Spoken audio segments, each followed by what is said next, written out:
सभी श्रोतागणों को सादर जय सच्चिदानंद। आज हमें फिर अध्यात्म के बारे में, मन के बारे में सुनने का, समझने का सुअवसर प्राप्त हुआ है। जीवन में जैसा कि मैंने पहले भी कहा था, मन को समझना सबसे ज़रूरी है। मन को अगर हमने समझ लिया और मन को कंट्रोल कर लिया तो हम जीवन की बाजी जीत जाएंगे। और मन से अगर हम हार गए तो हम जीवन की बाजी हार गए। अध्यात्म में जितना भी हम जो भी पूजा पाठ जो कुछ भी करते हैं, जब तब ध्यान जो भी करते हैं, क्योंकि किसी चीज़ में जब तक हमको टारगेट क्लियर नहीं होगा वो उपलब्धि हमको अच्छी तरह नहीं हो पाती है। हम कहीं जाते हैं तो पहले हमारा टारगेट होता है कि मैंने वहाँ पहुँचना है, और उसी हिसाब से हम फिर अपनी प्लानिंग करते हैं और मेहनत करते हैं। टारगेट सामने नहीं है तो हम उसको नहीं कर सकते, इसलिए टारगेट का होना बहुत ज़रूरी है। तो जीवन में जो टारगेट है वह हमको निर्धारित करना पड़ेगा, और वह टारगेट है मन को जीतना है। मन को जीतना है सबसे बड़ा टारगेट लाइफ में, ये हमारा होना चाहिए। अभी हमारे साथ समस्या क्या है सज्जनों, प्राइमरी और सेकेंडरी होता है। कुछ काम प्राइमरी होते हैं, कुछ सेकेंडरी होते हैं। प्राइमरी का मतलब जो सबसे पहले जिस काम को हमने करना है, और कुछ काम सेकेंडरी होते हैं जिनको भी हमको करना है सेकेंड में। फर्स्ट में क्या काम करना है, सेकेंड में क्या काम करना है, डिसाइड किया जाता है। अभी हमने क्या कर रखा है, मन को जीतने वाली जो बात है उसको हमने सेकेंडरी बना रखा है, और अपने संसार के जो धंधे हैं इसको हमने प्राइमरी बना रखा है। और यही सबसे बड़ी मिस्टेक हम कर रहे हैं। इसके विपरीत अगर हम मन को जीतने वाले काम को प्राइमरी कर दें तो ये नहीं कि सेकेंडरी वाले काम हमारे खराब होंगे, पहले से भी अच्छे होंगे। ये सच बात है। तभी ईसा मसीह ने कहा, first ye enter the kingdom of heaven, then all other things will be added unto you. कि पहले तुम ईश्वर के साम्राज्य में प्रवेश करो, बाकी सब कुछ तुम्हारा ऑटोमेटिक होगा। और ऐसा होता है। हम सोचते हैं जी पहले हम संसार के धंधे अपने पूरे कर ले, तब मन को जीतने वाला काम, ईश्वर की भक्ति, ध्यान से मिलन बाद में करेंगे, और फिर सारा काम गड़बड़ा जाता है।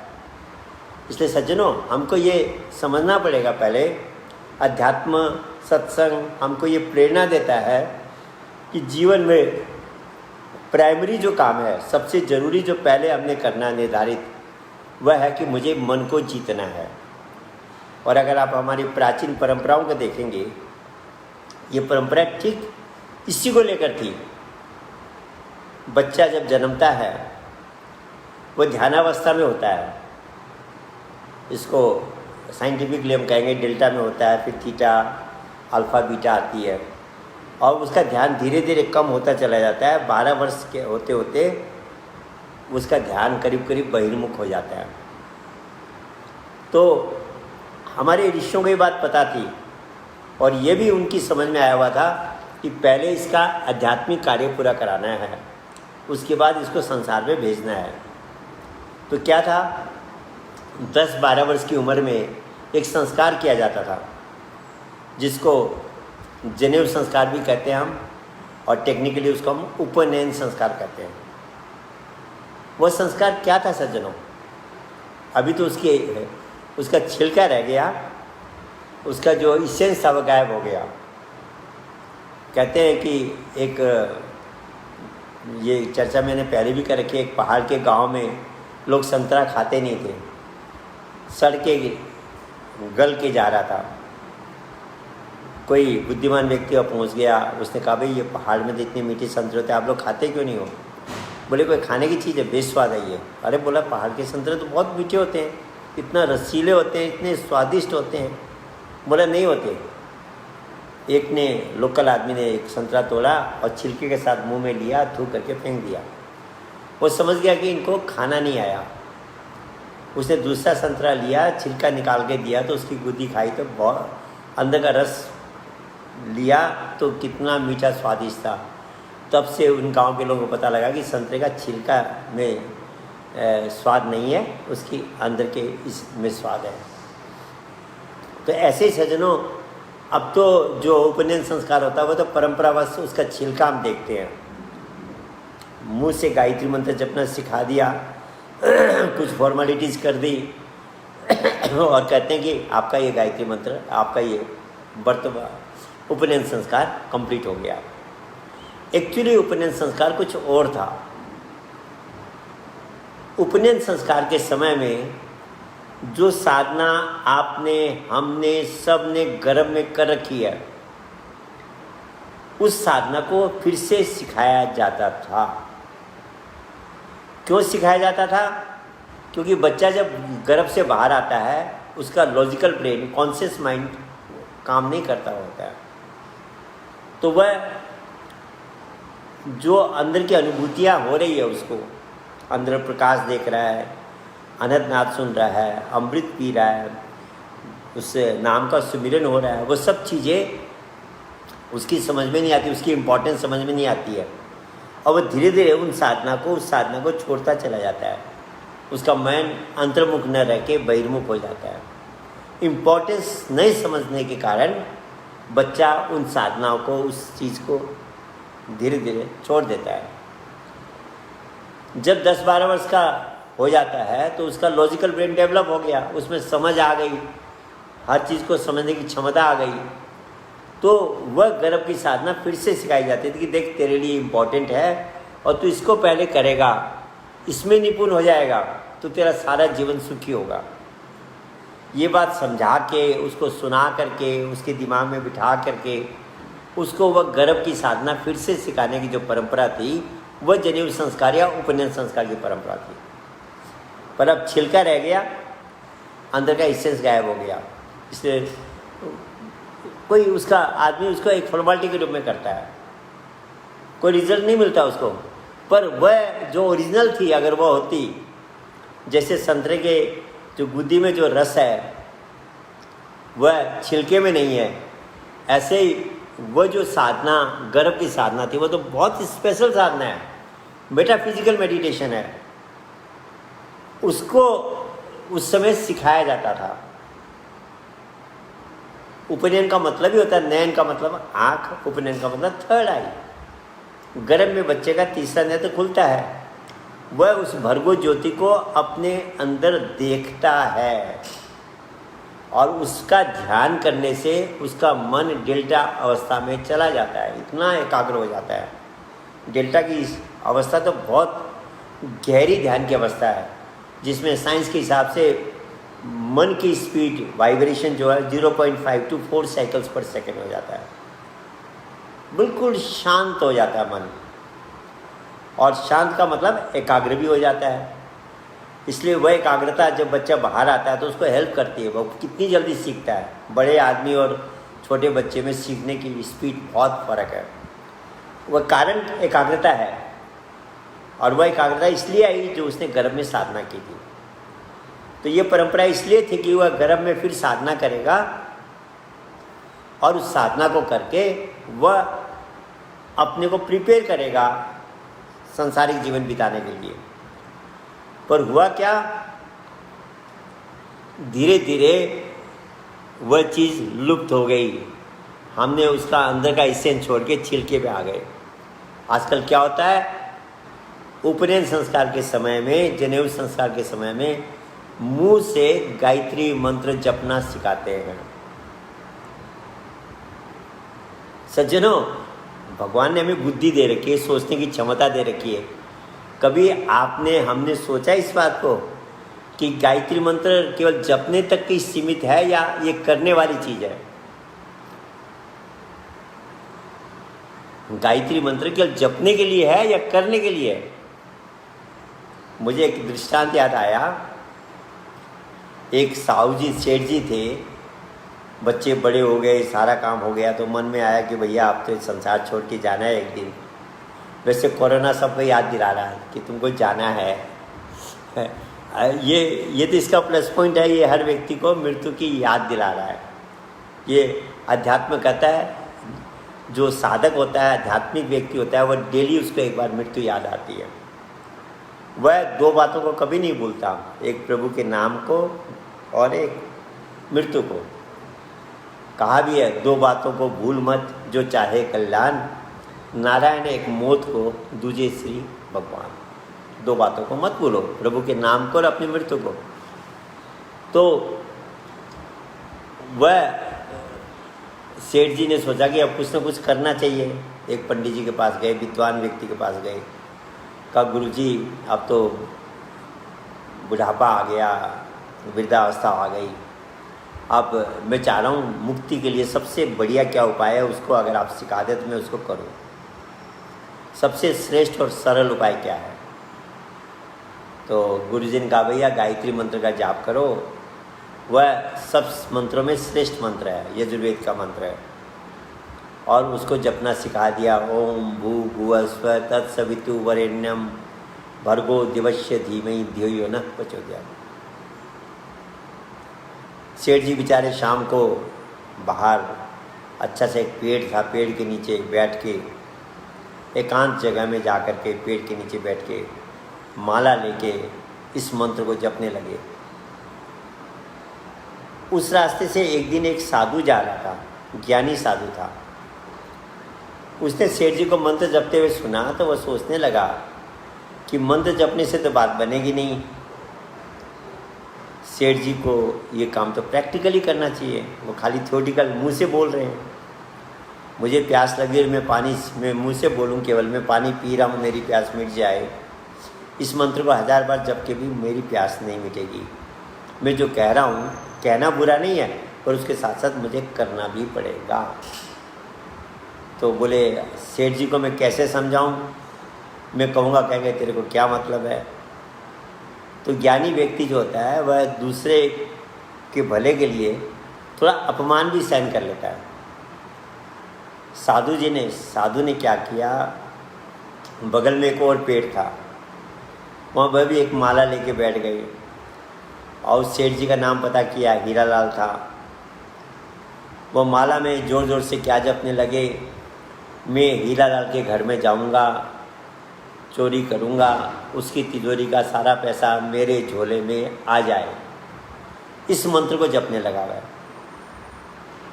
अब सेठ जी का, क्योंकि कहते माला तो कर में फिरे, जीभ फिरे मुखमाई, मन तो चहु दिशी फिरे, ये तो सुमिरन नहीं। सेठ जी माला तो घुमा रहे थे पर मनी राम तो घूम ही रहा था। देखा बगल में एक साधु आके बैठा है, माला हाथ में ली है और वो स्पेशल मंत्र जप रहा है, मेरा नाम ले रहा है, कह रहा मैं उनके घर में जाऊंगा, चोरी करूंगा, उनकी तिजोरी में जो पैसा है सारा मेरे झोले में आ जाए। इधर सेठ जी गायत्री मंत्र जप रहे हैं, उधर उनका स्पेशल मंत्र चल रहा है साधु जी का। जब कई देर हो गई, कंपटीशन जैसा हो गया, तो रहा नहीं गया सेठ जी से। बोले अरे साधु तू तो मूर्ख है, बेवकूफ़ है। बोले जी कैसे? बोले यहाँ बैठ के मंत्र जपने से मेरे घर का पैसा, मेरी तिजोरी का पैसा थोड़ी तुम्हारी झोले में आ जाएगा, तुमको मेरा घर ढूंढना पड़ेगा, वहाँ जाना पड़ेगा, तिजोरी कहाँ पता लगाना पड़ेगा, उसको खोलना पड़ेगा, उससे पैसा निकाल के झोले में डालोगे तब ये आएगा, या मंत्र जपने से आएगा? कैसा बेवकूफ़ है तू? और पकड़ा गया तो तेरे को जेल की हवालात मिलेगी। तो यहाँ बैठ के मंत्र जपने से हो जाएगा? तू तो महाबेवकूफ़ है। साधु ने कहा आपने बिल्कुल ठीक कहा, सचमुच में बेवकूफ़ हूँ जो मैं इस मंत्र को जप रहा हूँ, जबकि ये मंत्र जपने से बात नहीं, मेरी करने की वाली बात है। तो बोला सेठ जी आप भी तो मेरी तरह ही हो। बोला मैं तुम्हारी तरह कैसे हूँ? मैं तो गायत्री मंत्र जप रहा हूँ, भगवान का स्पेशल मंत्र जप रहा हूँ। बोले कभी आपने सोचा इसमें आप क्या बोल रहे हो, इसका मीनिंग क्या है, अर्थ क्या है? भर्गो दिवस्य धीमहि धियो यो नः प्रचोदयात्। मैं आधा मंत्र को अर्थ दे रहा हूँ। शुरू में तो हमने कहा भगवान हम आपको अर्पण करते हैं, आप तीनों लोग के स्वामी, वो सब ठीक है। जो सेकंड पैरा है इसका, भर्गो दिवस्य धीमहि धियो यो नः प्रचोदयात्, कि प्रभु मैं आपकी भर्गो ज्योति का ध्यान कर रहा हूँ, मेरे मन और बुद्धि को अपनी ओर ले चलो। अब आप सोचिए, मैं आपके भर्गो ज्योति स्वरूप का ध्यान कर रहा हूँ और इसके परिणाम स्वरूप आप मेरी बुद्धि को, मेरे मन को अपनी ओर ले चले। ये केवल कहने से होगा, ये करने की चीज़ है। तो बोला जैसे मैं कह रहा हूँ, मेरे कहने से आपका तिजोरी का पैसा नहीं आएगा, ऐसे आपके भी इस मंत्र जपने से आपके मन को, बुद्धि और मन कैसे ईश्वर की तरफ कनेक्ट हो जाएगी। जैसा मैं वैसे आप। तब सेठ जी के समझ में आया, तो बोले स्वामी जी फिर क्या करना पड़ेगा? बोले पहले तीसरा नेत्र खोलना पड़ेगा, उस ज्योति को देखना पड़ेगा। जब आप मन को लगा के उसका ध्यान करोगे तो ये मन धीरे धीरे कंट्रोल में होगा, ये मन साफ होगा और आप अपने लक्ष्य को प्राप्त करेंगे। मन और बुद्धि ईश्वर में कनेक्ट हो जाएगी। तो कहने का नहीं, करने की चीज़ है। तो पहले जब उपनयन संस्कार अपने ओरिजिनल फॉर्म में था, तो वो 10-12 वर्ष की उम्र में वो साधना, गर्भ की साधना को प्रैक्टिकली सिखाया जाता था। और उसमें भी जातीय भेद नहीं था, लिंग भेद नहीं था कि भाई मेल को सिखाना है, फीमेल को नहीं सिखाना है। वह सबके लिए था। क्यों? गर्भ में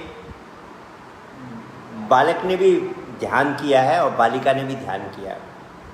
तो बाहर आकर कैसे हो सकते कि आप बालक को तो फिर से ध्यान सिखाओगे, बालिका को नहीं सिखाओगे? ये बाद में उसमें चेंजेस हुए, गड़बड़ाई गई चीज़ें, वो अलग बात है। ओरिजिनल क्या था कि गर्भ की साधना को 10-12 वर्ष का जब हो जाता है उसको सिखाया जाता था और फिर गुरुकुल में उसको स्पेशल प्रैक्टिस कराई जाती थी। 12-13 वर्ष तक वो साधना करता था, क्योंकि उस पर कोई लोड नहीं है, केवल गुरुकुल में पढ़ाई और साधना है। तो भौतिक और आध्यात्मिक दोनों पढ़ाई में उसको पारंगत बना दिया जाता था। और जब वो 25 साल का होता था तब तक उसने मन को जीतने वाला काम कर लिया हुआ होता था। उसके बाद उसको गृहस्थ में भेजते थे और वह आनंद से अपना जीवन बिताता था। समाज में भी सुख, शांति और समृद्धि रहती थी। तो सजनों, ओरिजिनलिटी ये थी। गर्भ की साधना को फिर से सिखाने की परंपरा उपनयन संस्कार था। और जो आचार्य होते थे वह तत्वदर्शी महापुरुष होते थे। हर व्यक्ति आचार्य नहीं होता था उस समय, उसके अंडर में आचार्य होते थे, पर सारा कंट्रोलिंग उसकी होती थी। उस आचार्य में तीसरा नेत्र खोलने की क्षमता होती थी। अभी तो लोग कहते हैं तीसरा नेत्र खोलने में पता नहीं कितनी साल लगेंगे। कोई कहता है कि जी आप वीडियो यूट्यूब से मुझे बता दो तीसरा नेत्र कैसे खुलेगा, कोई टेक्निक बता दो। सजनों, ये टेक्निक नहीं है, ये तो ऑपरेशन है। आपको गैलब्लैडर का ऑपरेशन करना है या हार्ट का ऑपरेशन करना है या किडनी का ऑपरेशन होना है, आप कहो जी मुझे यूट्यूब से बता दो मैं ऑपरेशन कैसे है, मैं कर लूँगा। क्या ये संभव है? ये तो सर्जन आपको ऑपरेशन थिएटर में ले जाके आपका ऑपरेशन कर सकता है। वह भी जो सर्जन है जिसने केवल MBBS का रखा है, सर्जरी नहीं कर रखी, क्या पता वो ऑपरेशन करे तो कुछ अनहोनी हो जाए।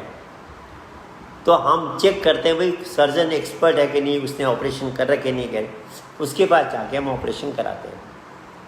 बाहरी चीज़ों में तो हम इतने सावधान हैं, गुरु बनाने में हम केयरलेस है। अब फलाना व्यक्ति मुझे पसंद आ गया, मैं उसको गुरु धारण करता हूँ। मीठे मीठे भाषण देने वाले, डेकोरेटिव स्पीच देने वाले तो बहुत मिलेंगे, पर उससे हमारा कल्याण नहीं होगा। हमारा कल्याण उससे होगा जो हमारा तीसरा नेत्र खोलकर हमको भर्गों का दर्शन करा दे। और उस तीसरा नेत्र खोलने में सज्जनों समय नहीं लगता है, मुश्किल से 1 मिनट का समय भी नहीं लगता है, परंतु वही खोल सकता है जिसमें खोलने की कैपेसिटी है, पोटेंशियल है। ऑपरेशन सर्जन ही कर सकता है, एक से नौसिखिया वेद ऑपरेशन डॉक्टर नहीं कर सकता ऑपरेशन। इसलिए कहा, गीता में कहा त्वदिति प्रणिपातेन परिप्रश्नेन सेव्या उपतिच्छन्ति ते ज्ञानम ज्ञानिन तत्वदर्शिन। तत्वदर्शी महापुरुष के पास जाओ, उन्हें प्रश्न करो, निवेदन करो, वो तुम्हें तत्व का बोध कराएंगे। तत्व क्या है? वो जो एनर्जी हमारे अंदर है वही तत्व है। उसका बोध, उसकी एक्सपीरियंस तत्वदर्शी महापुरुष ही करा सकता है, हर एक गुरु नहीं करा सकता। विवेकानंद के समय में कितने गुरु थे, कितने बड़े बड़े विद्वान थे, पर वह अनुभूति एक अनपढ़ व्यक्ति ने कराई, जिसको लोग पागल पुजारी कहते थे, गदाधर पुजारी कहते थे। बाद में वो श्री रामकृष्ण परमहंस के नाम से फेमस हुए। धर्मदास राजा को अनपढ़, जिनको जुलाहा कहते थे, कबीर ने कराई। तो वह जो क्षमता है तीसरा नेत्र खोलने की, वह क्षमता पढ़ाई से नहीं आती, वो क्षमता बाहर की चीज़ों से नहीं आती, वो तो अंदर की शक्ति है, एनलाइटनमेंट है। बुद्ध ने आनंद को कराया, भगवान कृष्ण ने अर्जुन को कराया। जब लोग कहते हैं बहुत समय लगता है तीसरा नेत्र खोलने में, मैं पूछता हूँ उन सज्जनों से कि भैया, युद्ध के मैदान में जब अर्जुन कहा मैं आपके वास्तविक स्वरूप को, मेटाफिजिकल फॉर्म को देखना चाहता हूँ, तो उस समय भगवान कृष्ण ने कितना समय लिया होगा? 1 हफ्ता, 2 हफ्ता, 1 महीना? आप कहोगे जी उसमें तो हाथों हाथ नहीं होने से तो बात ही नहीं बनती, वो तो हाथों हाथ दिया एक्सपीरियंस। तो जब उस युग में हो सकता तो इस युग में क्यों नहीं हो सकता? होता है ऐसा जनों, बशर्ते हमको एनलाइटेंड महापुरुष मिल जाए जिसके अंदर तीसरा नेत्र खोलने की क्षमता हो। उसको समय नहीं लगता है, और जब तीसरा नेत्र खुल जाएगा उस प्रकाश में हम मन को जोड़ेंगे। ये प्रकाश इतना शक्तिशाली है क्योंकि वो ईश्वरीय प्रकाश है। हमारा मन धीरे धीरे उसमें बंधता चला जाएगा, कंट्रोल होता चला जाएगा। और मन को जीतने के बाद, जस्ट उसके बाद ग्रस्त जीवन में लोग जाते थे। केवल प्रकाश का दर्शन ही नहीं कराते थे, उपनयन संस्कार में गर्भ की टोटल साधना को सिखाते थे। कभी हम उसकी चर्चा करेंगे कि गर्भ में बच्चा क्या क्या करता है और धीरे धीरे कैसे उसको बाहर भूल जाता है। कुछ लोग कहेंगे कि आप ऐसे ही कल्पना लोक में ले जा रहे हैं हमको, गर्भ में बच्चा कोई साधना नहीं करता।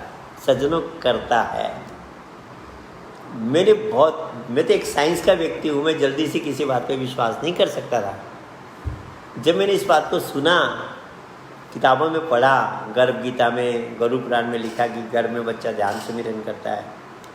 मैंने छोटे बच्चों में एक्सपेरिमेंट किए कि वास्तव में उनका वो ध्यान से कुछ लिंक था या नहीं था, और मैंने पॉजिटिव रिस्पॉन्स पाया। फिर तो मैंने 1-2 एक्सपर्ट डॉक्टरों से भी पूछा, बोले जी कुछ करता तो है, क्या करता हम नहीं पकड़ पा रहे, कुछ करता है। इतना तक तो उन्होंने मुझे कहा। तो सज्जनों, वास्तव में आज लोग भ्रमित है कि भी कौन सा रास्ता अपनाएं, किस गुरु की बात माने, किसकी न माने, कौन सा असली है, कौन सा नकली है। इस कन्फ्यूजन से बचने का एक सिंपल फॉर्मूला मैं दे रहा हूँ आपको।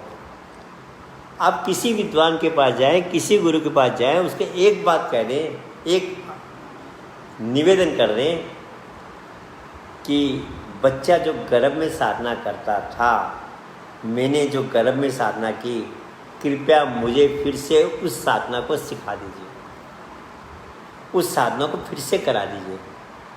वहाँ हमारा लॉजिकल ब्रेन डेवलप नहीं था, हमारा कॉन्शियस माइंड एक्टिव नहीं था, गर्भ में हमारे में भाषा नहीं थी, सोचने समझने की, कल्पना करने की, मनन करने की क्षमता नहीं थी। ये सब तो बाहर आकर डेवलप हुई है, सारी क्षमताएं। क्या किया होगा? भाषा से परे, बुद्धि से परे, इंद्रियों से परे उस परा साधना को, जिसको हम अंग्रेजी में मेटाफिजिकल मेडिटेशन कहते हैं, बच्चा गर्भ में उस साधना को करता है। चूँकि वह साधना मेटाफिजिकल है, पराभौतिक है, इसलिए हर एक गुरुओं के बस की बात नहीं है। और वो घुमा देते हैं, कहते हैं इससे बढ़िया ब्रह्म ज्ञान दे रहा हूँ, इससे और ऊंचा ज्ञान दे रहा हूँ। हम उनकी मीठी मीठी बातों में फंस जाते हैं, चिकनी चुपड़ी बातों में हम फंस जाते हैं। पर सज्जनों, अभी कोरोना चल रहा है, हम बात कर रहे थे, कोई गिलोय बहुत अच्छा होता है, पर बोले गिलोय कड़वा आता है। मैंने कहा भाई कड़वी दवाई भी लेगा आदमी इस समय कोरोना में, क्योंकि बचा रहेगा उससे। तो जो फॉर्मूला बना रहे हैं उसमें गिलोय डालो, क्योंकि गिलोय और एक दो चीज़ जो कड़वी भी है वो उसमें फ़ायदेमंद है। तो सज्जनों, केवल मीठी मीठी बात करने वाला ही गुरु बढ़िया होगा ऐसा कुछ नहीं है। जो सही होगा वह कड़ी बात भी कर देगा, पर वह आपके हित कर के लिए होगी। नीम कड़वा होता है पर फायदेमंद होता है। तो जो असली गुरु होगा वह सच्ची बात करेगा। राजा जनक ने जब सुखदेव ऋषि को पता लगा कि समय के महापुरुष राजा जनक है, ये मुझे ज्ञान दे सकते हैं, तत्व का बोध करा सकते हैं, मेरे अंदर का वो ज्ञान दे सकते हैं। वो जब राजा जनक के यहाँ गया तो राजा जनक ने उनको आराम से नहीं लिया, 6 महीने दरवाजे पे खड़ा रख दिया। और अंदर भी जब आए तो क्या किया, चलिए इस कथा को हम फिर करेंगे। आज बहुत सी परीक्षाएं ली, बहुत सी ट्रेनिंग दी, डाउट्स क्लियर किए, और जब सारे डाउट्स क्लियर हो गए तब सुखदेव को वह गर्भ का ज्ञान, वह आत्मज्ञान, ब्रह्म ज्ञान दिया। तो सज्जनों, वह ब्रह्म ज्ञान देने वाले जो संत होते हैं, जो महापुरुष होते हैं, वह बहुत रेयर होते हैं। कहते हैं लालों की नहीं बोरिया, हंसों की नहीं पात। लालों की बोरियां नहीं मिलती है, हंस आपको क्वांटिटी में नहीं मिलेगी। और ऐसे कहते हैं साधु ने चले जाओ, जो ज्ञानी होगा वह आपको बहुत नहीं मिलेंगे, कोई कोई बिरला ही मिलेगा। तो सज्जनों, उसकी पहचान है कि वह हमें गर्भ का ज्ञान देगा और उस ज्ञान से मन को जीता जाएगा। तो उस ज्ञान को प्राप्त करने की सही उम्र बिलो 20 में है। आज के ज़माने के हिसाब से भी 20 से कम उम्र में हमको ज्ञान प्राप्त कर लेना चाहिए था। और साधना करते हम तो ये संसार हमारे लिए बिल्कुल ईजी हो जाता, सरल हो जाता। एक पाँव पे चलने वाला कितना कठिनता से चलता है, 2 पाँव पे चलने वाला कितना मस्ती से चलता है। वो जो गर्भ की साधना है वो दोनों ब्रेन को एक्टिव करती है, बाएं को दाहिने को। आपका कॉन्शियस माइंड भी काम करेगा, सब कॉन्शियस माइंड भी काम करेगा। और जब दोनों मस्तिष्क का मेल होगा, कॉन्शियस और सब कॉन्शियस माइंड का आपस में जब कम्बिनेशन होगा, आपका ब्रेन सुपर ब्रेन बन जाएगा, आपकी परफॉर्मेंस स्पेशल हो जाएगी, आप सुपर कॉन्शियसनेस स्टेट में काम कर सकते हैं। और उसमें जो काम करने तरीका है उसी को गीता में कहा योगा कर्मसु कौशलम। अगर आप योग में आरूढ़ है तो आपके कर्मों में कुशलता आएगी, कर्मों में परफेक्शन आएगा। आप जितना बढ़िया काम कर सकेंगे दूसरा नहीं कर सकेगा। तो सज्जनों, उस साधना को हमने सीखना है। मन को जीतने के लिए सबसे पहला जो काम है वह हमें उस साधना को सीखना पड़ेगा जिसको हमने गर्भ में किया था, जिसको उपनयन संस्कार के समय में, जनेऊ संस्कार के समय में हमें फिर से आचार्य को, गुरु जी को सिखानी चाहिए थी, पर हमें केवल छिलका दे दिया गया, मुंह से गायत्री मंत्र जपना सिखा दिया गया। जितने भी मंत्र वेदों में हैं, आप अगर किसी विद्वान से इस बात को पूछेंगे तो इस बात को स्वीकार करेगा कि वेदों में जितने भी मंत्र हैं, हर मंत्र का एक मंत्र दृष्टा ऋषि था। मंत्र दृष्टा का मतलब होता है उसने पहले देखा फिर बोला। गायत्री मंत्र के मंत्र दृष्टा विश्वामित्र ऋषि थे, जो भगवान राम के भी गुरु थे। उन्होंने जब उस भर्गो ज्योति को देखा, उसका ध्यान किया, तब उन्होंने कहा भर्गो देवस्य धीमहि धियो यो न प्रचोदयात्। हे प्रभु, मैं आपके ज्योति स्वरूप का ध्यान कर रहा हूँ, मेरी मन और बुद्धि आप में लग जाए, कंट्रोल्ड हो जाए। ये करके बोला, हम बिना किए बोल रहे हैं। वह नानक साहब वाली बात आ गई कि नानक साहब एक दिन ध्यान में बैठे थे, ज्योति का ध्यान करके उनको मस्ती आ रही थी। ज्योति का ध्यान पिक्चर की तरह है सज्जनों। आप पिक्चर हॉल में बैठने के बाद आपको इमेजिन नहीं करते, ऑटोमेटिक चलती है रील। तो उनकी ऑटोमेटिक रील चल रही थी, भीतर आनंद ले रहे थे। शिष्य लोग आगे बैठ गए, आनंद में इतने मस्त हो गए वह, और इतना आनंद आया उनको उस ध्यान करने में, उनके मुंह से निकल गया वाहे गुरु वाहे गुरु वाहे गुरु। हे गुरु महाराज जी, आप कितने महान हैं, आपने मुझे कितना अच्छा ज्ञान दिया। शिष्यों ने सोचा कि गुरु जी ने कोई मंत्र बोला, वह भी वाहे गुरु करने लगे। उनकी आँख खुली, सब वाहे गुरु कर रहे हैं। बोला क्यों कर रहे हैं? बोला आपके मुँह से मंत्र निकला था इसलिए हमने किया। नानक साहब मुस्कुराने लगे, हंसने लगे, कहने लगे जलवा देखा नूर का, नानक निकली वाह, हमने तो कहा देखकर, तुमने देखा क्या? तो सज्जनों, ऋषियों ने जो मंत्र वेदों में लिखे हैं, अनुभव करके लिखे हैं। हम बिना अनुभव के मंत्रों का उच्चारण कर रहे हैं, रिजल्ट कैसे आएगा? इसलिए सज्जनों, उस गर्भ के ज्ञान को, तीसरा नेत्र को खुलाने की क्या प्रोसेस है, वो धीरे धीरे और भी हमें क्लियर होगा। ये आध्यात्मिक चर्चा हमको अंडरस्टैंडिंग देती है, हमारे डाउट्स क्लियर करती है, हमको सही रास्ता क्या है उसको समझने में मदद करती है। इसलिए इस आध्यात्मिक चर्चा में हम जरूर सम्मिलित हों और अपने दोस्तों को, जान पहचान वालों के बीच में सम्मिलित कराएं, अपना भी भला करें, औरों का भी भला करें। यही जीवन की महानता है। इसके साथ आज का कार्यक्रम हम यहीं पर विश्राम देते हैं। सबको मेरा नमस्कार। जय सच्चिदानंद।